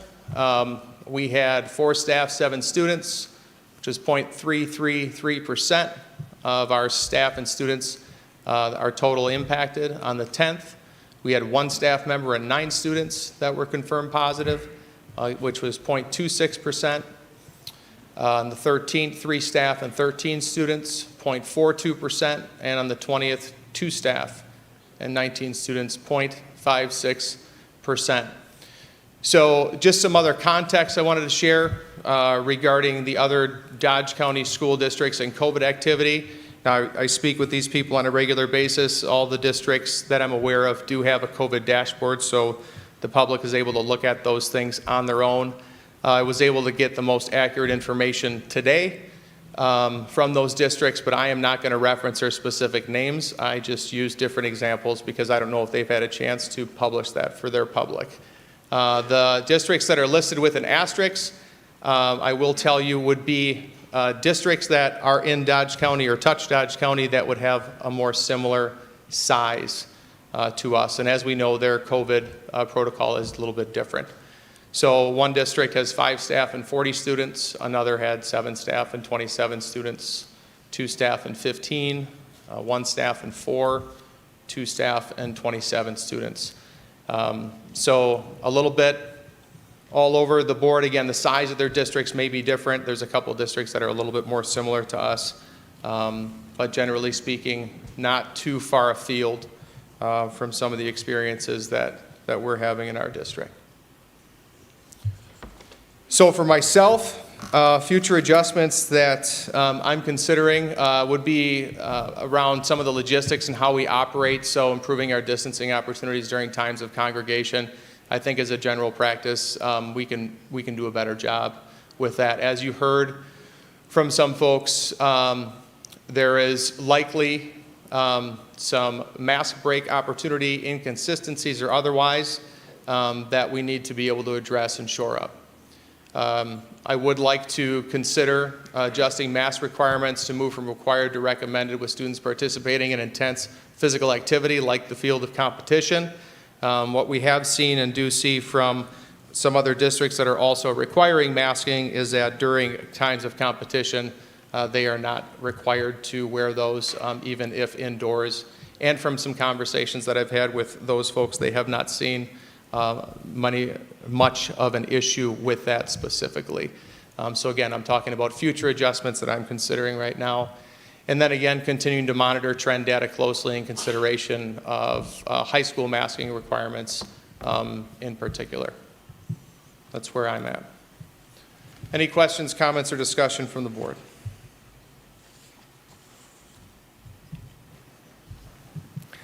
Question, comments? Anybody? Can you tell me what masking breaks look like at schools?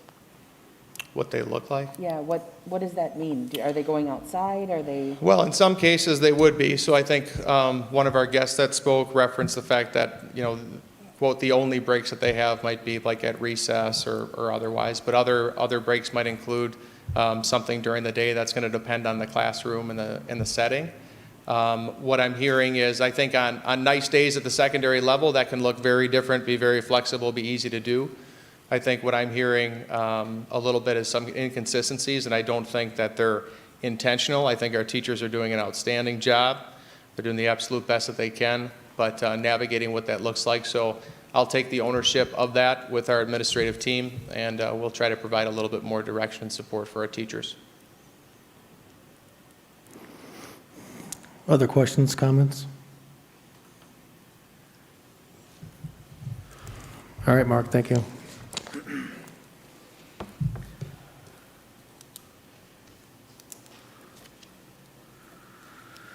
We have FFA School Forest Grant discussion.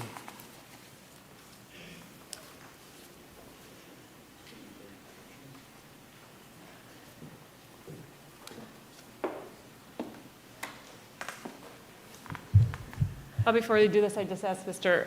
Meyer if he could also give you a little handout that I have as well. So if you could give each board member one of those, please.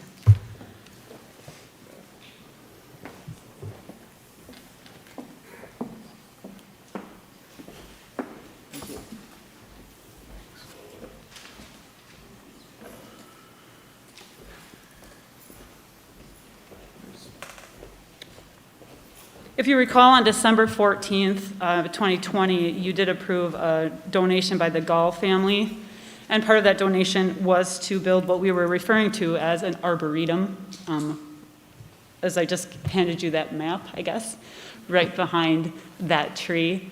And south of that softball field and to the east of the baseball field. In order to get more funding and some donations currently not available to us from state funds, we do have to register our property as a school forest versus an arboretum. So what I would ask is that somebody would make a motion to register that small chunk of property back there as an official school forest for future reference. I'll make a motion that we register the you. property to be planted with trees as a school forest. I'll second it.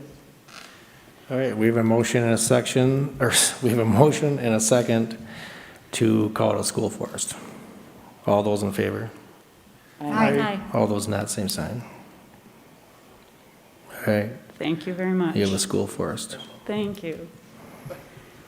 That will then eventually, just to add on to that, that will have every tree that is native to Wisconsin is planned to be out there, and then the FFA can get donations because of that designation that you just gave them, so they don't have to purchase every tree. They will get donations from the state now, so thank you very much. Can I just move on to the next one? Yep, good. Oh, All right. high school music trip request, sorry. That's okay. As you know, there was usually we do a rotation throughout our music departments and our music programs. We go on a band trip, an orchestra trip, a choir trip, and then we do take a year off. So there's a 4-year rotation on trips that we normally do in hopes that if a student is in one music group, that one time in their high school career, they can possibly attend if they want to. These are supplemental trips, of course. They're not required. They don't have any academic, they don't count for a grade or anything like that. Nobody cares anymore. But what we are doing this year, last year, as you know, the trip got canceled. The chorus was going to New York. This year, they were looking to go to either Nashville or Memphis with the orchestra and New York again, possibly with the choir. After some conversation with both instructors, we decided to put those 2 trips together, considering the circumstances, just to make things more manageable for us as we planned. So now both trips, they would be taking one trip simultaneously together, March 11th through the 16th. So if you look at the information I provided for you, we only have interest thus far. That's 58 different students from 55 families have expressed interest in going, knowing the current situation. What I'm asking for tonight, after we look through some of the information, is for us to be able to keep exploring and planning as though we are going on the trip. But as you see, we know when the dates would be where we would have to potentially cancel for refunds. We have explored trip insurance options and things like this. So what we're looking for is very different, I guess, from the past, where when you guys approve a trip, we're going. I guess this time if you approve the trip, we're just getting your blessing to keep planning, knowing that we actually don't know if we're going to be able to go or not yet. And we would make those decisions and probably loop in, obviously, Mr. DiStefano and other people to see if we should move forward with it. If you see down here, if you're looking at the document, that by December 1st, if we canceled the trip altogether, everybody would get their full refund back. And so we would make our first call by December 1st. Questions for Melissa? Mel, are 58 students from orchestra and choir. Are there some accommodations that some of the choir members are also in the orchestra, et cetera, or are they all separate people? That's a great question. I didn't get that clarified, but from my conversations, I believe that is 58 different students. I don't think there is anybody in both organizations or groups right now. So Mel, you said if the trip needs to get canceled by December, they would get a full refund, but if it needs to be canceled later than that, will the trip insurance still refund 100%? Right, so if we get into 90 days or less, and actually 90 days is December 9th, but I made the December 1st date just so it just seemed cleaner. If we get 90 days or less, they would receive a full refund, less the non-refundable vendor payments and a $15 service charge. So 90 days or less cancellation, they would get all but 15% about back. And this is not with the trip insurance. They could also purchase the trip insurance, which is included in your packet, that does cover the entire trip for the cost of 7% total of the trip cost. So when we finalize the trip cost for 7% of that, so add on 7%, you could have cancel for any reason, individual trip insurance as well. So if we didn't cancel as a group. So these 90-day things are if we cancel as a group. Individuals, if they still are a little leery about it but still want to pursue going, could get the different types of trip insurance that are listed in the packet as well. And you're saying if they choose that insurance option, they can cancel for any reason up to the time of the trip and get all but 7% back? Yep, there's 2 different plans they can pick from if they have that plan. Yep, individuals. Other questions? Is there a minimum number of students you need to have in order to make this a viable option? Yeah, we did decide, we are going by motor coach. So they consider between 40 and 55 students-ish would be a full bus. If you don't have a full bus, the price goes up substantially.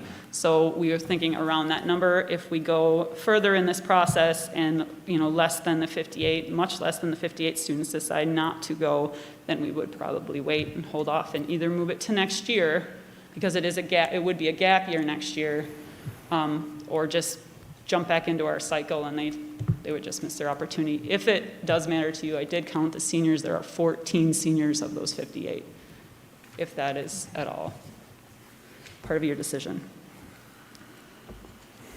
Other questions? If not, can we give Melissa a motion to continue? Also move. Second. All right, we have a motion in a couple seconds to continue planning. All in favor? Aye. All those not, same sign? Thank you. There you go. Donation acceptance.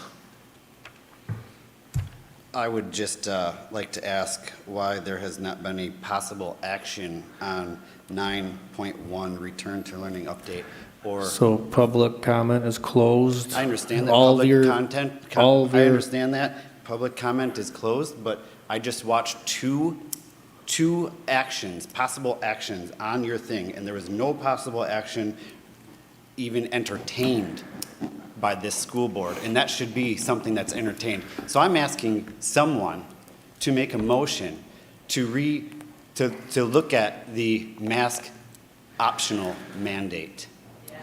All right, This is something that We're- we should be doing, not just sitting here, not taking action. all of your comments have been heard. They will go into further discussion. When? This is not acceptable. This is our school. All right. Questions don't get answered in our emails either. We will continue. So if you can't listen to us here, and you're not gonna listen to us, you know, so when we ask our questions. All right, we're going to continue our meeting. If there's continued comment, we will just ask. Mandate that is baloney. These are our kids. You have children, you have grandkids. Other people up here also have kids or grandkids in this district. This is baloney. All right, Make a so decision. we are going to continue to move forward. If you're going to continue to talk, we're going to ask that you please leave. I'm not leaving until this is over. We're going to continue with the meeting. I ask that you please be quiet then. All right, donation acceptance. Who's doing that? Anne Marie.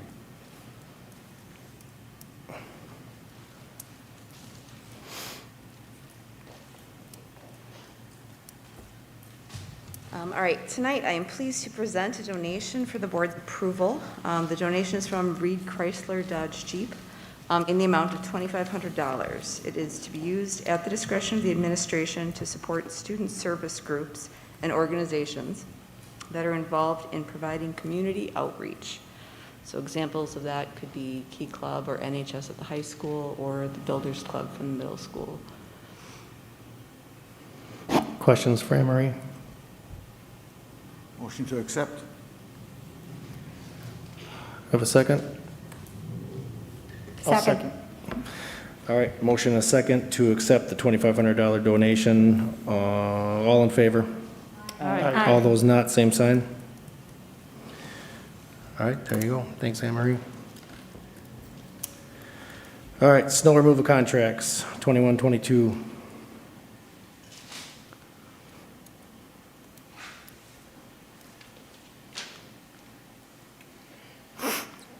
Good evening. In your board packet, you should have received a breakdown of all the snow removal proposals.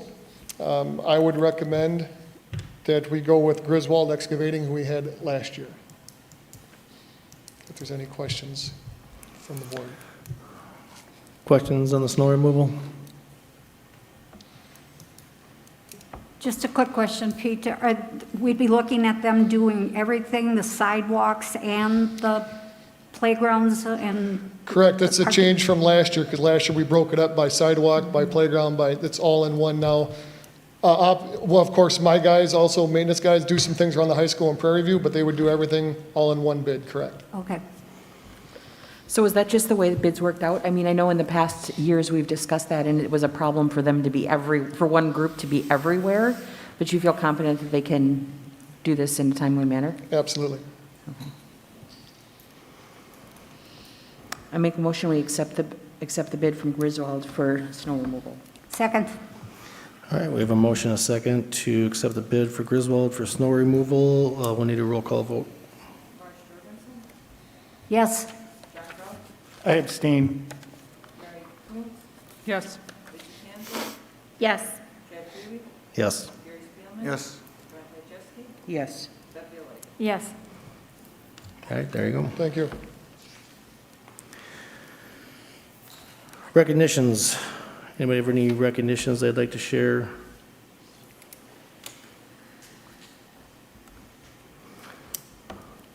Mark? Yeah, I've got a few. First, just a shout out to the kids and a lot of other people involved starting to plan for homecoming. So something very positive on the horizon, October 8th. I'll be talking about that a little bit on the Let's Talk show this week.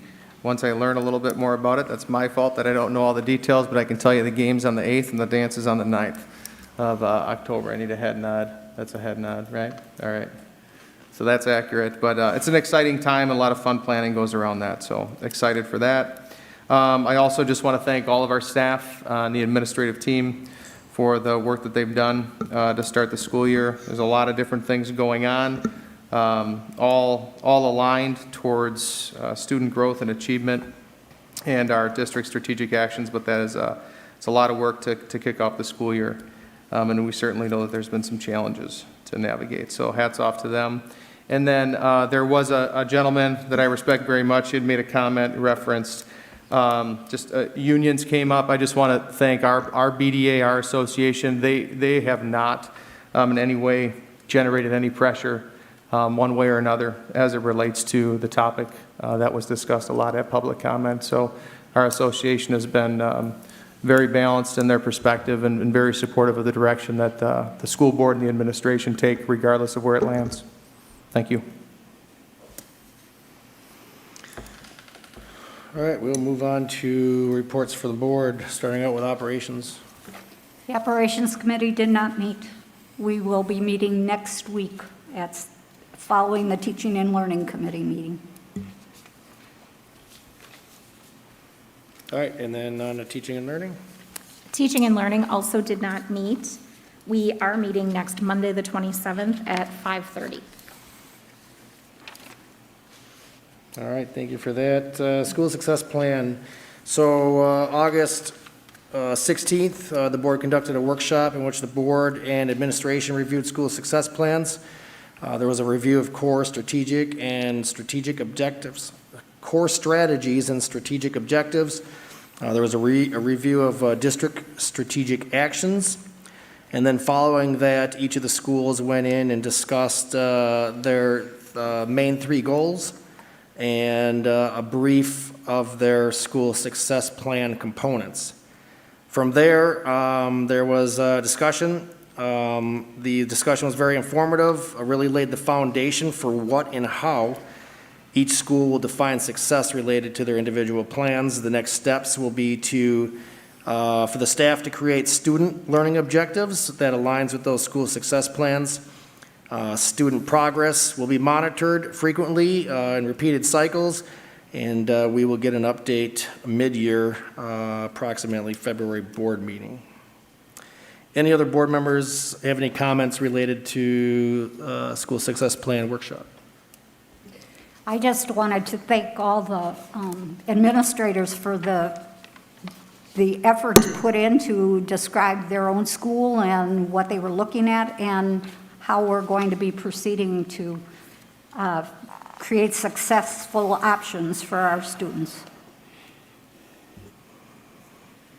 It was a great opportunity to sit with the administration and to hear about their schools and their plans and that and where they're putting their focus on in their buildings to, do the work that they've been charged to do, which is move the kids forward. So it was a really great meeting and a good discussion. Any other comments? All right, on to board engagement. I don't think there's a lot of activity. I know that I did sit in on the district safety team meeting. In there, we talked about an an activity that was done by the police department, active shooter range at Jefferson, that was done on the 17th. Talked about school safety teams, school threat assessment training, updated emergency plans, year-end safety drills, and biannual county-wide school safety meeting, along with security cameras. So all those items were discussed and led by Pete. And then Pete also gave a summary to the safety team regarding BDUSD reunification training that happened in conjunction, I believe, with Waupun, right? Yes, Waupun. That happened on the 4th and 9th. So very good to see proactively taking steps to make sure that we are in a good place when it comes to being prepared. Comments, questions on that? Or anybody else have anything they want to share from our board engagement? Well, just today, four of the board members here are on the committee. We met again for the Wellness Committee. Laura Marone had been the real force behind that in the past, and she retired at the end of the past school year. And Nicole and Stacy have taken over, and we met for the first time just this afternoon, and have some ideas to put in place, and for the staff wellness actions, and I think it's going to be a good start to the year for the Wellness Committee. Thank you, Marge. Obviously, we did have 3 or 4 board members that were present during opening day message. So we had the staff and Mark presented an opening message to the staff. So appreciate Mark doing that. Appreciate the board involvement on that opening day message. And then just a reminder for the board members, make sure you stay in tune with the engagement calendar. You can get that through your drive. Make sure you look through October, please, and sign up accordingly for what you feel you want to be part of. With that, we will have Bev make a motion. I move the board recess into make sure I'm on. I move the board recess into closed session per Wisconsin Statute 19.85, Parent 1, Parent C, to consider employment, promotion, compensation, or performance evaluation data of any public employee over which the governmental body has jurisdiction or exercises responsibility, specifically to discuss specific employees. The board will reconvene into open session for the possible transaction of business and adjournment. Second. All right, we have a motion and a second to go into closed session. Could I have a Or roll call vote? AKA a mask break. Have a roll call vote, please, Mary? Cowards, all of you, cowards for not taking this up tonight. You all knew that we were going to be here and asking for you guys to lift this mask mandate and make it a choice. Mary, go ahead and just continue roll call. Yes. Yes. Yes. Yes. Yes. Yes. Yes. Yes. All right, we are moving into closed session, and we will finish up at the end with some policy and guidelines. Thank you.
might not know.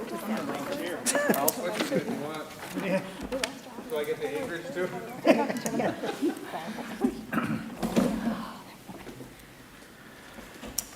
All right, we have moved back. We got everybody? All right, we have moved back into open session. We will continue with 13 district policy guidelines with 13.1.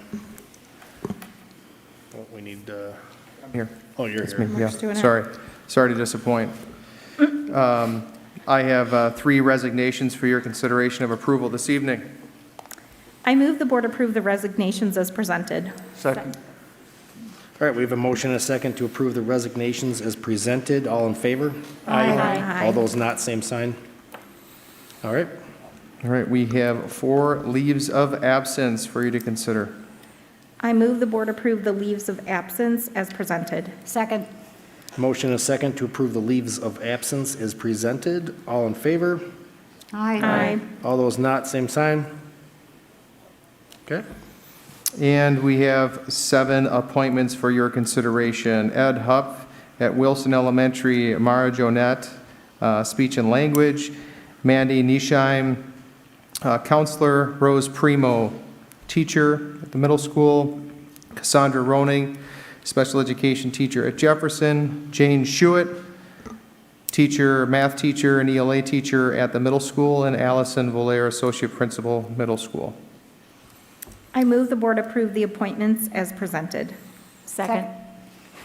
All right, motion and a second to approve the appointments as presented. Could we get a roll call vote, please? Yes. Yes. Yes. Yes. Yes. Yes. Yes. Yes. All right, moving on to 13.4, board policy updates. All right, so this is first reading for the board, so there is a plethora of information available for them to review regarding updates. This is part of our standard practice with Neola, and the same practice Neola uses with all of the other districts that they partner with in the state of Wisconsin, which happens to be the majority of them.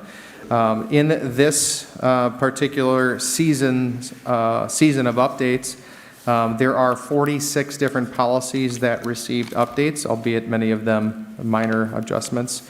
There were 4 that we are looking to remove. One was kind of interesting to post it that way, but kind of a no changes reality for us. There's 2 new policies. The one policy referenced on 8510, which we heard about the Wellness Committee. We are going to actually bring that forward again in a future update outside the second reading, just so you are aware.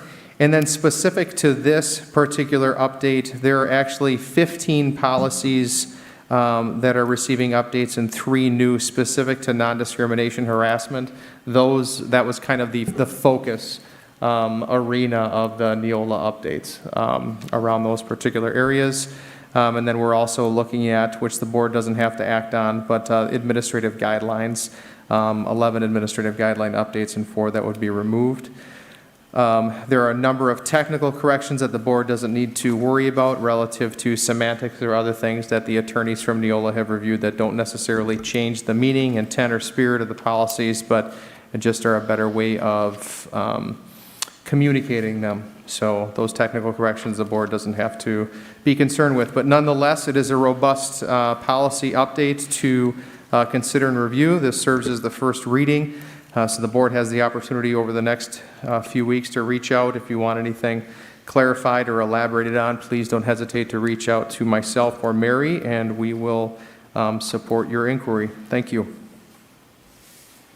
All right, move on to 14.1, payment of claims. I move the board approve payment of claims in the amount of $4,732,052.84.